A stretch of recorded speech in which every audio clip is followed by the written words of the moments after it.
అరచేత గోరింట ఇంత చక్కని చుక్కకి ఇంకెవరు మొగుడంట రామ చక్కని సీతకి.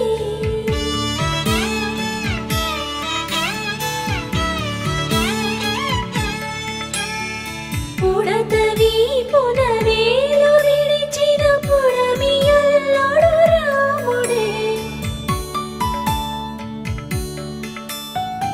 ఎడమ చేతను శివుని విల్లును ఎత్తిన రాముడే ఎత్తగలడా సీత జడను తాళి కట్టే వేళలో రామ చక్కని సీతకి.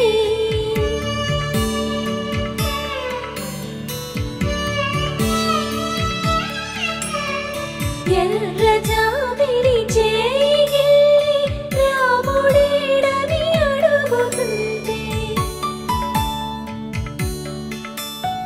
చూడలేదని పెదవి చెప్పే చెప్పలేమని కనులు చెప్పే నల్ల పూసైనాడు దేవుడు నల్లని రఘురాముడు రామ చక్కని సీతకి.